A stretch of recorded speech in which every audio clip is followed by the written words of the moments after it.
Kaya nakikita mo na dito na kung mayroong ginawang kasalanan dito sa nakalista na mga jurisdiction ng ICC, ang magbibista niyan ay ang korte doon sa bayan na yon, hindi ang International Criminal Court in The Hague.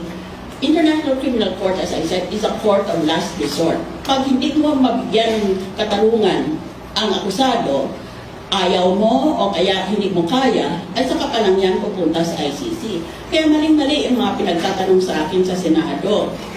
Kasi hindi sila marunong magbasa.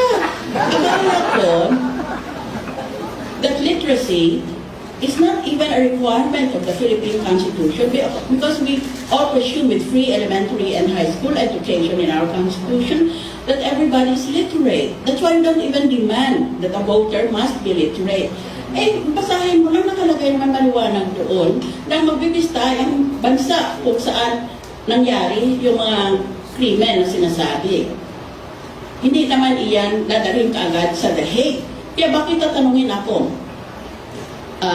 Aren't you concerned that ordinary Filipino soldiers and policemen will be brought to trial in The Hague, in the International Criminal Court? And I had to answer that question seriously. Ang gusto ko talagang sagutin ay, how about I just mash your teeth in?